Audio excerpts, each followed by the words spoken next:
Everyone, welcome back to my channel. कैसे अगर आप मेरे चैनल पर नए हो तो प्लीज़ चैनल को सब्सक्राइब कर देना। वीडियो अच्छा लगे तो लाइक करना, कमेंट ज़रूर से कर देना। तो हम अपने fan fiction the bloody ice का नेक्स्ट पार्ट स्टार्ट करते हैं। पिछले पार्ट में हमने देखा था कि जो राजकुमार मो था वो अपनी बातों से विंग को बहुत बुरी तरीके से गुस्सा दिला देता है। विंग उस पर अटैक करने ही वाला था कि तभी राजकुमार मो का बहन और वहाँ पे वांगजी और विंग का बेटा भी आ जाता है, जिस वजह से विंग बस अपने गुस्से को कंट्रोल किए हुए राजकुमार मो को घूरने लगता है। अब आगे वांगजी विंग और राजकुमार मो की तरफ देखते हुए कहता है, तुम दोनों यहाँ क्या कर रहे हो? तभी राजकुमार मो एक स्माइल करता है।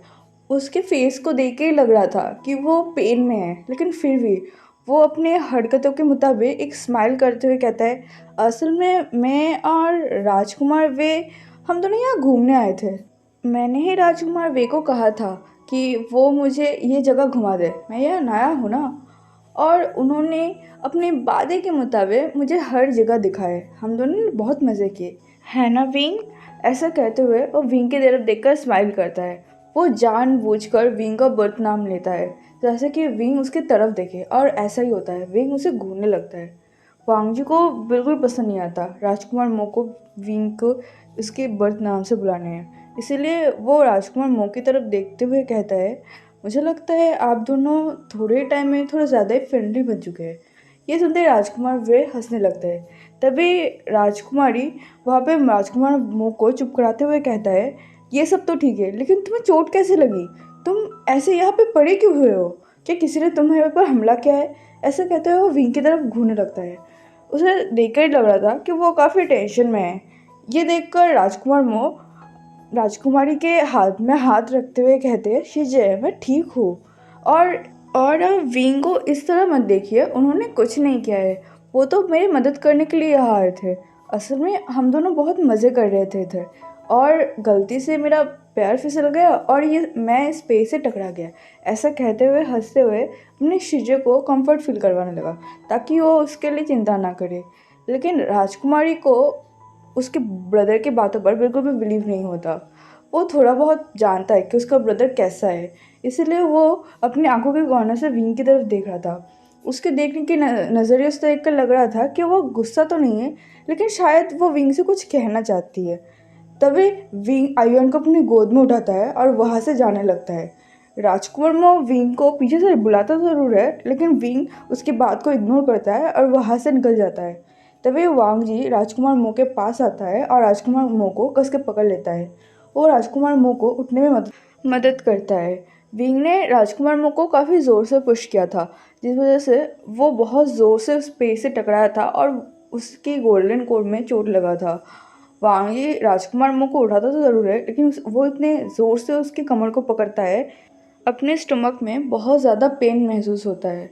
वो वांगजी की तरफ देखता है तो वो नोटिस करता है कि वांगजी सामने देख रहा था।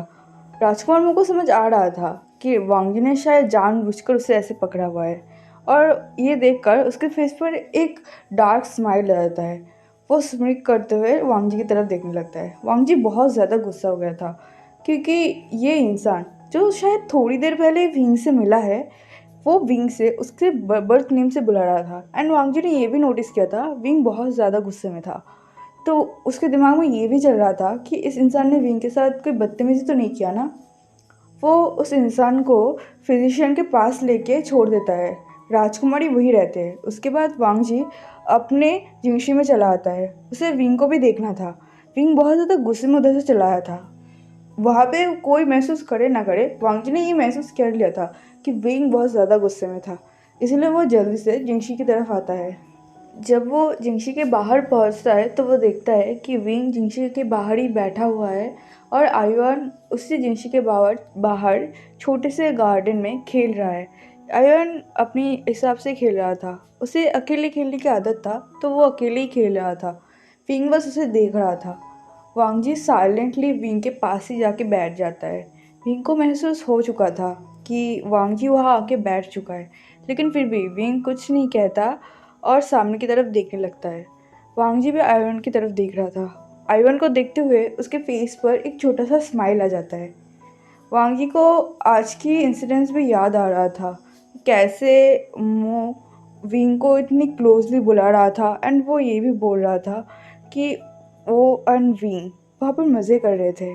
वांग जी को विंग का नेचर बहुत अच्छे से पता है। विंग इतनी जल्दी किसी के भी क्लोज नहीं जाता, इसलिए मुंह की बातों पर वांग जी ने थोड़ा सा भी बिलीव नहीं किया था। वांग जी ये सब सोच ही रहा था, तभी उसे विंग का वॉइस सुनाई देता है जो उससे माफ़ी मांग रहा था। विंग कहता है, मुझे माफ़ कर दो लान वांग जी। ये सुनते ही वांग जी विंग की तरफ देखने लगता है। विंग वांग जी की तरफ नहीं देख रहा था। विंग नीचे देखते हुए कहता है, मुझे माफ़ कर दो, मैं कल तुम्हारे साथ वो सब बिहेवियर नहीं करना चाहती थी, लेकिन पता नहीं कैसे मैंने वो सब कर दिया तुम्हारे साथ, और मुझे माफ़ कर दो, प्लीज़ मुझे माफ़ कर दो।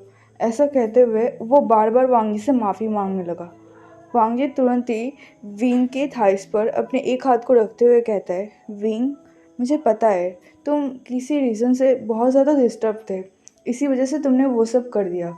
मुझे बिल्कुल भी बुरा नहीं लगा, मैं तो वरीड थी तुम्हारे लिए, और कुछ दिनों से मैं तुम्हारे साथ बिल्कुल भी टाइम स्पेंड नहीं कर पा रही हूँ, और तुम्हारे और आयरन के ख्याल भी नहीं रख पा रही हूँ, इसलिए मुझे बहुत ज़्यादा गिल्टी फील हो रहा है। मुझे माफ़ कर दो, तुम फिक्र मत करो, मैं जल्दी ही ये सब निपटा दूँगा और तुम्हारे साथ फिर से पहले की तरह रहने लगूँगा। ऐसा कहते हुए वो विंग की तरफ देखने लगा। वांग जी की ये सब बातें सुनकर विंग वांग जी की तरफ देखने लगता है। विंग अपने मन में यही सोचता है कि क्या ये इंसान पागल है? मैं इस इंसान के साथ इतना सब कुछ करता हूँ, ऐसे बिहेव करता हूँ, ऐसे बातें करता हूँ, इतनी सारी बातें सुनाता हूँ, लेकिन फिर भी ये इंसान इतना काम, इतना शांत कैसे रहता है? एंड ऊपर से इस इंसान की तो कोई गलती भी नहीं है, फिर भी ये इंसान इन सारी चीज़ों के लिए खुद को गिल्टी फील कर रहा है, और मुझसे सॉरी बोल रहा है कि वो हमें टाइम नहीं दे पा रहा है। सच में मैं इस इंसान का क्या करूं? ऐसा सोचते हुए उसके आंखों से आंसू गिरने लगते हैं। विंग को खुद भी समझ नहीं आता कि वो रोने लगा था।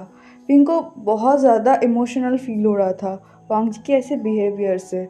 वांग जी जब भी विंग के साथ इतना नाइसली बिहेव करता था, विंग की इतनी गलती होने के बावजूद भी विंग को हमेशा माफ़ कर देता था और विंग से अच्छे से पेश आता था। विंग को इन सारे चीज़ों की वजह से बहुत ज़्यादा वार्म फील होता था, बहुत ज़्यादा इमोशनल फील होता था। इसी वजह से विंग रोने लगता है। वांग जी बहुत ज़्यादा वरीड फील करता है। वांग जी तुरंत ही विंग के आंखों के आंसुओं को पोंछते हुए कहता है, विंग क्या हुआ, तुम रो क्यों रहे हो? क्या मैंने फिर से तुम्हें कुछ कह दिया है? आई एम सॉरी अगर मैंने तुम्हें कुछ गलत कह दिया है, तो मैं फिर से ऐसा नहीं कहूँगा। ऐसा कहते हुए वो विंग को शांत करवाने लगा। विंग और भी ज़्यादा इमोशनल फील कर रहा था। वो तुरंत ही वांग जी को हक कर लेते हुए कहता है, तुम्हारी कोई गलती नहीं है लान वांग जी, तुम्हारी कोई गलती नहीं है, प्लीज़ खुद को ब्लेम करना बंद करो प्लीज़। विंग वांग जी को बहुत ही कस के हक किए हुए था। वांग जी भी विंग को हक कर लेता है। वांग जी को समझ नहीं आ रहा था कि विंग अचानक से रोने क्यों लगा, लेकिन फिर भी वो हक करके विंग को कंफर्ट फील करवाना चाहता था, इसलिए वो उसे कंफर्ट फील करवाने लगता है। तभी वांग जी धीरे से विंग से कहता है कि राजकुमार मो, उन्होंने क्या तुमसे कुछ कहा था? ये सुनते ही विंग जो अब तक रो रहा था वो रोना बंद कर देता है और साइलेंटली वांग जी के कंधे पर अपने सिर को रख कर ही सोचने लगता है कि वहाँ पे क्या क्या हुआ था। विंग को फिर से गुस्सा आने लगा था और उसकी पकड़ वांग जी के शोल्डर पर और भी ज़्यादा कस गया था। वांग जी को भी ये महसूस हो रहा था। वो जेंटली विंग के बैक पर रब करने लगता है। तभी वांग जी विंग से कहता है, ठीक है, अगर तुम ठीक फील ना करो तो तुम्हें अभी बताने की ज़रूरत नहीं, लेकिन मैं बाद में ज़रूर सुनना चाहूँगा कि उन्होंने तुमसे क्या कहा था जिस वजह से तुम इतना ज़्यादा गुस्सा हो गए थे। ये सुनने के बाद विंग बस अपने सिर को नोट कर देता है और वांग जी से अलग होकर फिर से नीचे देखने लगता है। वांग जी विंग की तरफ ही देख रहा था। तभी वो कहता है, मो क्लैन से राजकुमारी मो इसीलिए आई थी क्योंकि वो ठीक नहीं है। वांग जी को उनके बारे में बात करते हुए सुनकर विंग भी ध्यान से वांग जी की बातों को सुनने लगता है। तभी वांग जी अपनी बात को कंटिन्यू करते हुए कहता है, राजकुमारी मो वैसे तो नॉर्मल दिख रहे हैं, लेकिन वो अभी बिल्कुल भी नॉर्मल नहीं है। ये सुनकर बाद विंग कन्फ्यूजिंगली वांग जी की तरफ देखने लगता है। उसने भी आज राजकुमारी मो को देखा था, हाँ, उसने उतना ज़्यादा ध्यान नहीं दिया है, लेकिन उसने देखा एंड उसे तो एक नॉर्मल ही लगा। वो काफ़ी हम्बल भी लगा विंग को। तभी वांगजी अपनी बात को कंटिन्यू करते हुए कहता है, मुझे और अंकल और ब्रदर को जितना लगता है कि उनके ऊपर किसी तरह का शापित आत्मा का स्पिरिट का अटैक हुआ है, जिस वजह से उसके ऊपर धीरे धीरे वो शापित आत्मा अपने कंट्रोल लेना स्टार्ट कर दिया है। अभी भी पूरी तरीके से उनकी बॉडी को वो आत्मा पोजेस तो नहीं कर पाए, लेकिन धीरे धीरे उनको पोजेस करने लगे, जिस वजह से वो वैसे तो नॉर्मल रहते हैं, लेकिन कभी कभी उस आत्मा की पोजीशन और उस आत्मा की एनर्जी बहुत स्ट्रांग होने जाने पर वो बहुत बुरी तरीके से रिएक्ट करने लगते हैं एंड वो अपने आप को हार्म करने लगती है। ये सुनकर विंग शॉक हो जाता है। वो कहता है, कोई शापित आत्मा? तो वांगजी अपने सिर को हाँ में हिलाते हुए कहता है, हाँ, अगर जल्दी उनकी बॉडी से उन शापित आत्मा को नहीं निकाला गया तो वो शापित आत्मा राजकुमारी मो के आत्मा को निगल जाएगा और उसकी बॉडी को पूरी तरीके से अपने कंट्रोल में कर लेगा और वो पूरी ज़िंदगी के लिए एक पपेट बन जाएगा। ये सुनते ही विंग शॉक हो जाता है। वो अपने दिमाग में सोचता है, शापित आत्मा जो एक नफरत से बनी है, लेकिन वो मुंह क्लैन में क्या कर रही है और वो राजकुमारी मुंह के अंदर आई कैसे? विंग के दिमाग में बहुत कुछ चल रहा था। तभी वांगजी विंग के बालों पर अपने हाथ को रखते हुए कहता है, विंग, तुम्हें टेंशन करने की कोई ज़रूरत नहीं, मैं, अंकल और ब्रदर हम लोग संभाल लेंगे। तभी विंग वांगजी की तरफ देखते हुए कहता है, मैं भी देखना चाहती हूँ। ये सुनते ही वांगजी थोड़ा सा कंफ्यूज होता है। तो विंग अपनी बात को कंटिन्यू करते हुए कहता है, मुझे भी देखना है। आज रात क्या तुम मुझे भी लेके चलोगे? मैं भी देखना चाहती हूँ कि वो शापित आत्मा कैसा है। ये सुनने के बाद वांगजी थोड़ा सा वर्ried फील करता है। तभी विंग वांगजी को याद दिलाता है कि वो इन लोहे को कंट्रोल करता है, तो उसके लिए ये सब बहुत बड़ी बात नहीं है। ये सुनते ही वांगजी को भी याद आता है कि हाँ, विंग के पास इन आयरन का फ्लूट है और शायद विंग इन सारी चीज़ों से डील कर सकता है। अब हमें नाइट का सीन दिखाया जाता है, जहाँ पे राजकुमारी मो के कमरे में लांशिचन, वांगजी और विंग खड़े हुए थे। राजकुमारी अपने बेड पे बैठी हुई थी और उन सब की तरफ देख रही थी। राजकुमारी कहती है कि इस आत्मा मेरे दिमाग में बहुत बुरी तरीके से चलाता है। मुझे नहीं पता ये क्या है। ये मुझे अंदर से खा रहा है। मुझे बहुत तकलीफ़ होता है। ऐसा कहते हुए वो रोने लगी। तभी लांचिरन राजकुमारी मो को शांत करवाते हुए कहता है कि आप फिक्र मत कीजिए, हम कुछ करने की बहुत जल्दी कोशिश करते हैं। ये सुनने के बाद राजकुमारी मो बस अपने आंसुओं को पोंछता है और अपने सिर को नोट कर देता है। फिंग भी राजकुमारी मो को बहुत ही ध्यान से देख रहा था। तभी वो नोटिस करता है कि राजकुमारी मो की गर्दन में कुछ काला काला सा दाग आने लगा था। विंग पहले तो बहुत ही ध्यान से देखता है, लेकिन अचानक से उसे रियलाइज़ होता है कि शायद राजकुमारी मो के साथ कुछ ठीक नहीं है। वो तुरंत ही चिरन के स्लीव्स को पकड़ता है और उसे पीछे की तरफ पुश करता है। चिरन बहुत ज़्यादा शॉक हो गया था विंग की इस हरकत से। वो कुछ कह पाता उससे पहले ही विंग चिरन को सामने की तरफ देखने बोलता है, जहाँ पे राजकुमारी मो सामने आ चुकी थी। अगर विंग सही टाइम पे चिरन को नहीं हटाया होता तो राजकुमारी मो शायद चिरन के ऊपर अटैक कर देती। तभी राजकुमारी मो हंसते हुए कहते हैं, सच में तुम बहुत ही ज़्यादा तेज़ हो। ऐसा कहते हुए वो हंसने लगती है। उसकी आवाज़ बहुत बदल चुकी थी, जैसे कि एक साथ 2-3 इंसान बात कर रहा हो। विंग राजकुमारी मो की तरफ घूरते हुए उसे पूरी तरीके से ऑब्जर्व करने लगता है। तभी चिरैन विंग की तरफ देखते हुए कहता है कि तुम्हें कैसे पता चला कि उसके ऊपर वो आत्मा हावी होने लगे? तभी विंग कहता है, बहुत ही आसान था। उसकी नेक पर ब्लैक दाग आने लगे थे, जिसका मतलब कि वो आत्मा अब धीरे धीरे उसकी बॉडी को कंट्रोल करने लगे थे, क्योंकि एक इंसान के अंदर नॉर्मली ब्लैक दाग नहीं आते। फिर विंग राजकुमारी के सामने खड़ा हो जाता है और वांगजी को इशारा करता है ताकि वो राजकुमारी को बांधने में उसकी मदद करे। वांगजी भी विंग के पास आता है। उसके बाद वो एक पवित्र वाइट कपड़ा लेता है और राजकुमारी मो को बांध लगता है, जिससे राजकुमारी मो बहुत बुरी तरह से चिल्लाने लगती है। वो विंग को और वांगजी से कह लगती है कि उसे छोड़ दे, नहीं तो वो उसे मार डालेगी। लेकिन विंग को उसको इन बातों से कोई भी असर नहीं होने वाला था। वो राजकुमारी मो को वहीं पे बांधता है और उस बेड पर बिठा देता है।